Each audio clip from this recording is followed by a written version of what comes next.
I don't know if a lot of people actually have dreams that they can fly.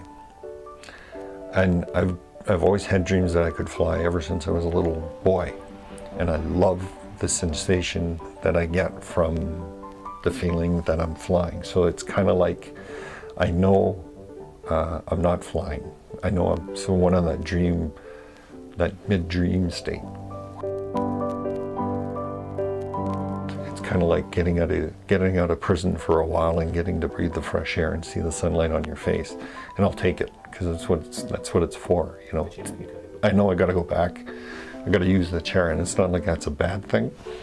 It's just, it's kind of, it's a treat. It's one of those treats that you get every once in a while.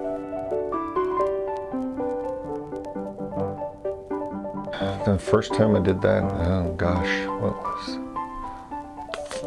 that must have been in 1985.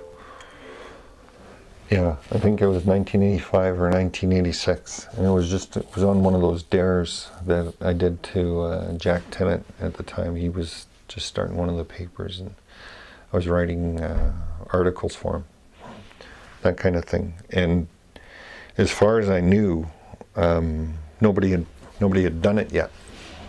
So there you go. There's my ego coming out again. That wanted to be the first to do something, you know, that kind of thing. I had to find this new thing to whatever, and it was. I'm pretty sure it was after Rick Hansen. No, it wasn't. It was actually before Rick Hansen had done his. I think he was on his actual world tour at that point in time, to tell you the truth. And I figured, well, I gotta see if I can do it, just to see what I could do. And so I knew I had to have proof. And then a friend of mine, Mike Sturck, who works for the Calgary Herald now, was working for Jack at that point in time. So I said, okay, Mike, I'm going to do it. I'm going to do it this day. I'm going to start at this time, and I'll be done at whatever time. And I'm thinking, well, it's only 2.5 miles maximum to the top of this hill. And I never really did a lot of weightlifting or anything to that effect. I was just kind of relying on 3 years of just being active and not laying around, and you know, that kind of thing. So up the hill I went, and I think after the first 5 minutes I wanted to go back down, because it hurt a lot.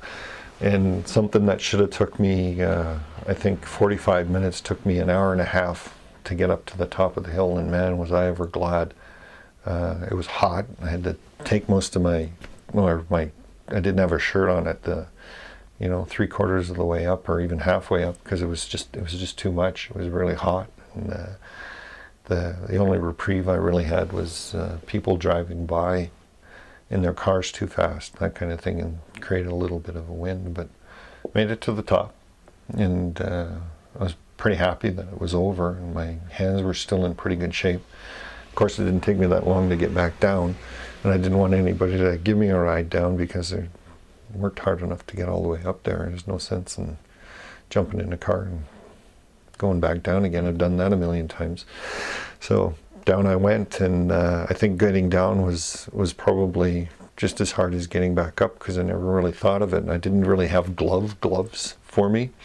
I just used my bare hands, and I forgot that, you know, when I was going on my back wheels, and it's trying to, you know, basically, you know, do a wheelie all the way down the hill, because it was faster. But I thought as soon as the metal starts to warm up under my hands, or as soon as I started going, the metal was going to start to warm up, and chrome heats up really quick. And I found to the point where I couldn't stop myself. I had to get down on my 4 tires, and I'm grabbing my rims and my rubbers on the tires at the same time, trying to make sure that I don't, you know, go flying off into the ditch or whatever and do some more grievous harm to myself. So that was the first and last time that I ever went up a hill without gloves on. Yeah, so it would have been kind of funny that I wouldn't have been able to stop myself, but yeah.